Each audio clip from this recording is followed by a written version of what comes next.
Hey folks, this is Ben Yessel. How's it going? Well, we got someone else from the, well, I guess you could say, musical peanut gallery that decided to keep debating a pointless topic, somewhat pointless, whether or not Ravel is a impressionist or not. Or if you want to nitpick, some of his music is more impressionistic or not than others. This is the problem with this whole thing. And with regard to all these styles, in terms of music that have two styles, is that it's not really something that's especially cut and dry. If you say Mozart was a classical composer, sure, we can agree that's the case in the classical era of classical music. That makes sense. But some of his music is quite emotional. Just that the size of the orchestra is smaller, and we're still kind of talking about triads for the most part. We're not talking about sevenths and ninths and stuff. And yeah, and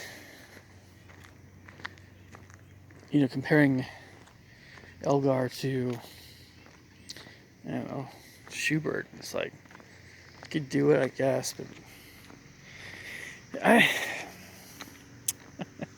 it's really, music is full of subjectivity. It's not something.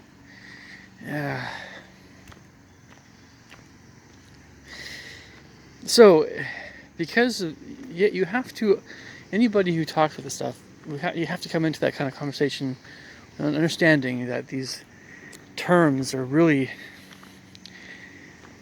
they mean different things to different people, even, and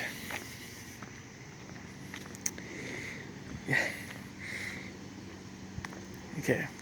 So let's get through Ravel here. So I can't think of very many composers, in my opinion, that use harmony with as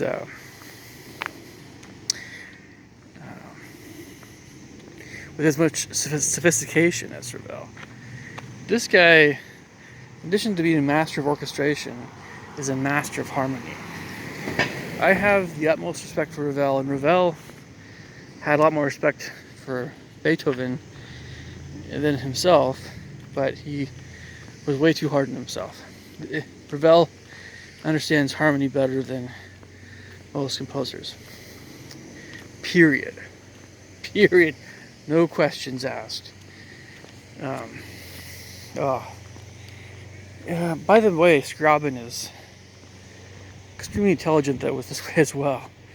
Both Ravel and Scriabin are top notch. So let's get back to our semi-pointless question of whether or not Ravel is an impressionist. Well, we all know, or maybe some of you guys are tuning in for the first time to this stuff. Maurice Ravel, had both Swiss and Basque ancestry.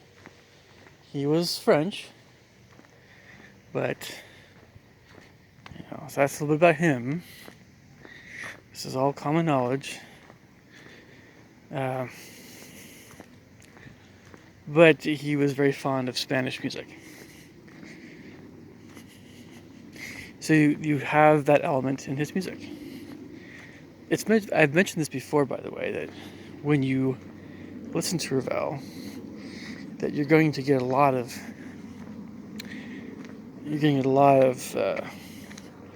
Spanish music.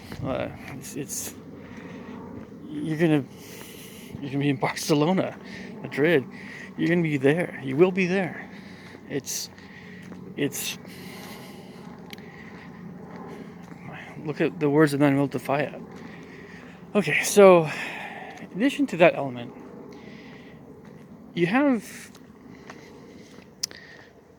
oh, how can I put this? You have cadences. You have classical forms. This is why he's considered a neoclassicist. But is he just a neoclassicist? No, he's not. What is a neoclassicist? A neoclassicist is somebody who composes music in a classical style but with modern harmony. That's what a neoclassicist is. Stravinsky is another example of a neoclassicist. But did Stravinsky only compose music was neoclassical? No. But Stravinsky's music that was in various different styles, you see a lot more differences, clear differences in his own music, in Stravinsky's music compared to other composers. If you take a look at Stravinsky's neoclassical music compared to his primitivistic music versus his late romantic style music, and of course other stuff, it's all very distinctive. It's still, you can still hear his voice, but it's all very distinctive. When you hear Ravel, everything by Ravel sounds like Ravel. When you hear Debussy, everything sounds like Debussy. I'm not saying Stravinsky is any worse of a composer in this regard. I'm just saying there are these differences between different composers. So, if Ravel was writing music after he was trying to write something Spanish, but he was going for a blurry, traditionally more impressionistic, quote unquote, effect, it wouldn't have sounded as Spanish. Because why? Because so much of the music of Spain is more dance-like. It's more high energy, or it's more festive. Not all of it, of course. There's all kinds of other kinds of stuff. But it's the nature of Spanish music. It's not this blurry thing, right? The blurry thing, that's the British and French element more, right? Okay, I had to mention that at least. The thing about Ravel that makes him considered an impressionist, it has to do with how he treats harmony. So here's the thing. We have this idea of form and structure about Ravel that makes him a neoclassicist. We have the rhythms in his music that make it sound Spanish. We have the harmony in his music, which can be considered neoclassical, or at least it's modern. But one of the definitions of Impressionism, right, using exotic scales. Exotic meaning not major or minor, right? It's more of the Eastern thing. Okay, so pentatonics, whole tone scales, right? Debussy. That's mainstream Impressionism, right? Debussy was a symbolist in his own words. So Ravel uses Debussy uses more of the exotic scale thing. I'll admit that.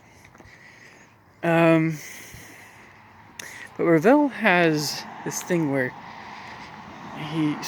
Debussy also oftentimes avoids 5/7-1 chord progressions.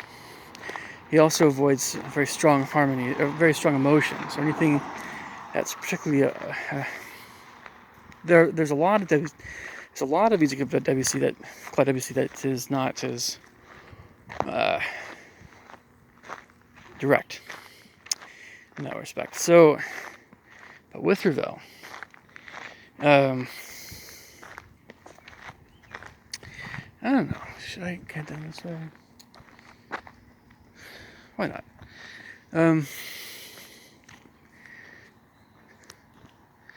It's the harmony. And Ravel is really sophisticated again with his how he uses harmony, because you will hear 5/7-1 chord progressions. So is he therefore not an impressionist because he uses those 5/7-1s? No.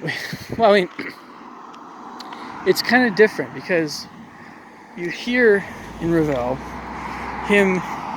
It's not even the secondary dominant thing. It goes well beyond secondary dominance. He'll use secondary dominance, of course, but he he will literally use, he'll make a 5/7 out of anything, like anything. The most remote chromatic chords in any key you can possibly imagine. He'll just do a 5/7 to some chord out of the blue anywhere he wants to. It's when you're listening to his music, it just sounds magical that way. And it really is, it's beautiful, it's amazing how he does that stuff. Now, some of Ravel's music is a little bit more conservative than that, perhaps, but most people, I think, tend to enjoy his more beautiful melodies and harmonies and things that aren't super weird. But as you can probably guess, the weirder side of Ravel, harmonically, the weirder side, the more distant side, is considered the side that's more impressionistic, kind of. Because Impressionism, for a lot of people, straddles this boundary between the modern idioms and Romanticism and whatever, the tonal stuff. Romanticism also being kind of chromatic too, but it's just Romanticism is driven by emotion and nationalism and all this stuff, whereas, yeah, that whole train of thought. Okay, so, and Impressionism, it's just impressions. It's not as vivid and strong in a way. So, but because, in my opinion, Ravel can just do these 5/7 in literally any way it's just, tonicization, we'll say modulation, we'll just say direct modulation, direct modulation. He'll just modulate to make the three chord. Three chords usually minor and diatonic music in major keys, for instance. He'll just make it a major 3. He'll just do 5/7 of 3, and it sounds beautiful, right? So he's in the key of G major. All you have to do is just go down to half step to F sharp. F sharp dominant 7 or whatever you want to do, and then play B major. You're already like 1/10. You're already 1/10 of the way to sound like Ravel, because it is chromatic. This is the definition of chromaticism. It's getting all those interesting, sounding different harmonies and notes outside of diatonicism. But it's like doing this in such a way that it's like, oh, that's clever, right? But that's like Ravel light, right? That's like kind of like Ravel for the masses. I don't know. But the thing is, it's how often Ravel does this stuff. His music is just chock full of this kind of stuff. Sure, he uses classical form. So, can a composer use classical form and still have his music sound impressionistic? Well, of course they can. This is a whole problem. It's like this. It has to do with definitions. It has to do with overlapping definitions. It absolutely is an overlapping kind of thing to have. You try to establish a certain composer has a certain style, that style only. That doesn't always work, especially for a composer like Ravel. Now, Stravinsky was really very particular about what style he was writing in at any given time. So Stravinsky was a little bit different that way. He was different. Admittedly, a lot of these cars like to be very loud around here. So, when we're talking about Stravinsky, we can say, okay, this piece is clearly in this style, or this other style that he did. But Ravel is not always that way. It's yeah. It's just, look, I worked with a student a while back on the minuet on the theme of Haydn. I just dedicated to Haydn or something. It's such a beautiful piece, and she loved the beginning part of it. The middle part of it was, well, yeah. And then the ending part toward the end was, back to a friendly G major, and So is this piece impressionist or is it neoclassical? At some point, it just becomes like, Because with Ravel, he just has his own voice. He just has his own thing he does. And what he does stinking well. And so it's like, he doesn't do the blurry thing. He doesn't do the 2-against-3 rhythms that kind of blur the meter a little bit like Debussy does. These are all impressionistic kinds of things. But what he does do is some darn interesting chromatic harmonies, man. I'm just trying to wait for a time when there's not cars so I can cross the road. This is pretty intense. I don't get it. Like, this traffic, wow. This might as well be a 4-lane road. Anyway, Cat's Whiskers Road. So,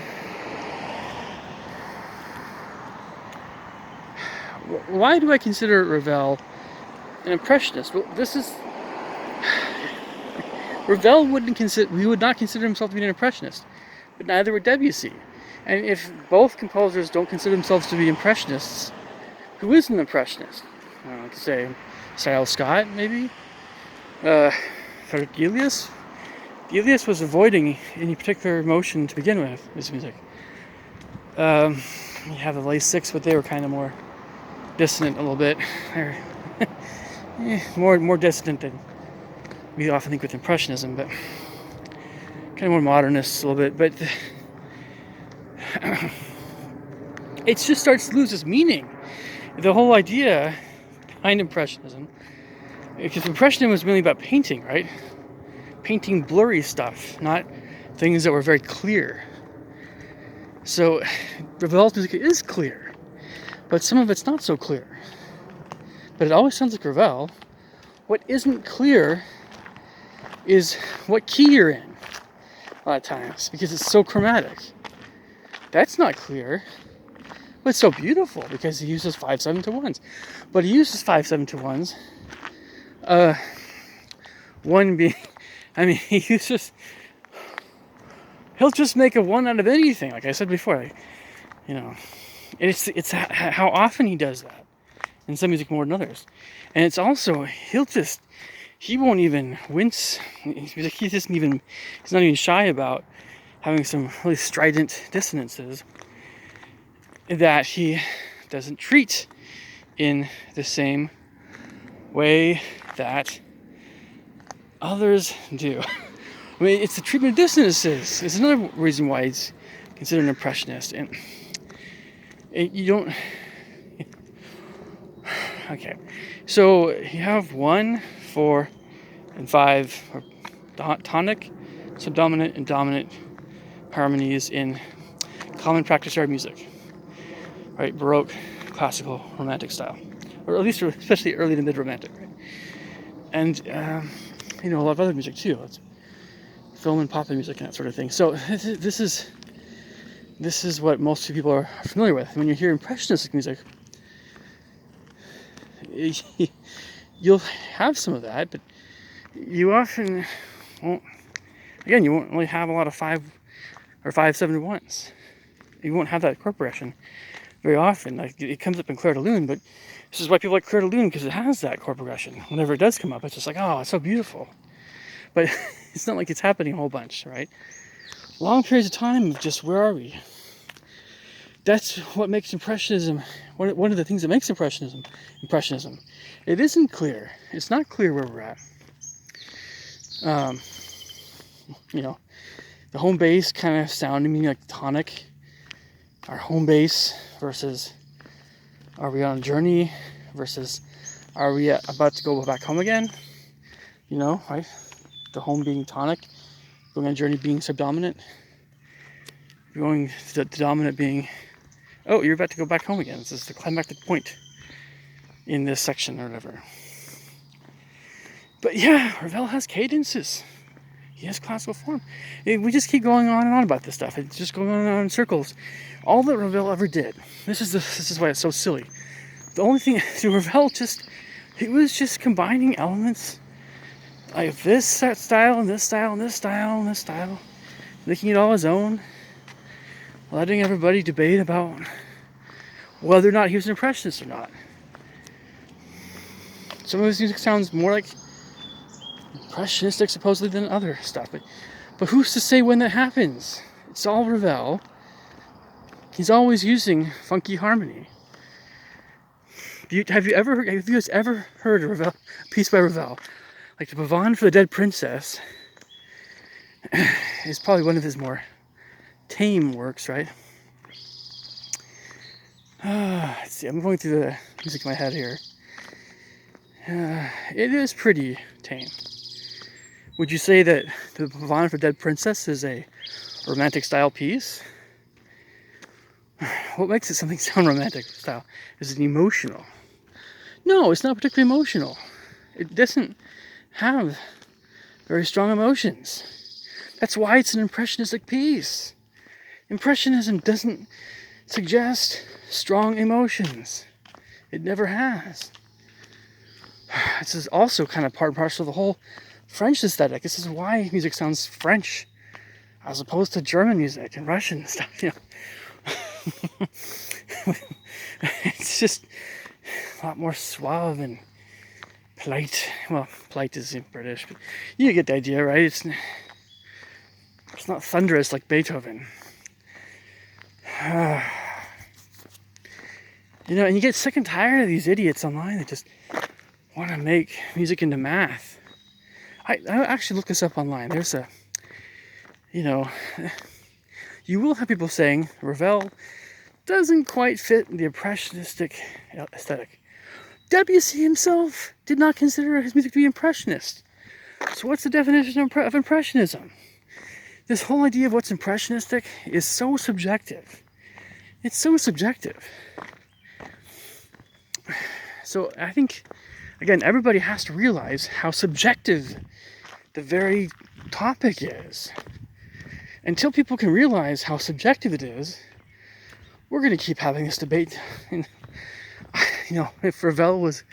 Now, Ravel is not a mean-spirited person, but I see he's probably shaking his head so often about so many things that are going on. Like, why do we want to put things in categories? It's not just... Sure, I like categories. Why do we do that? You know?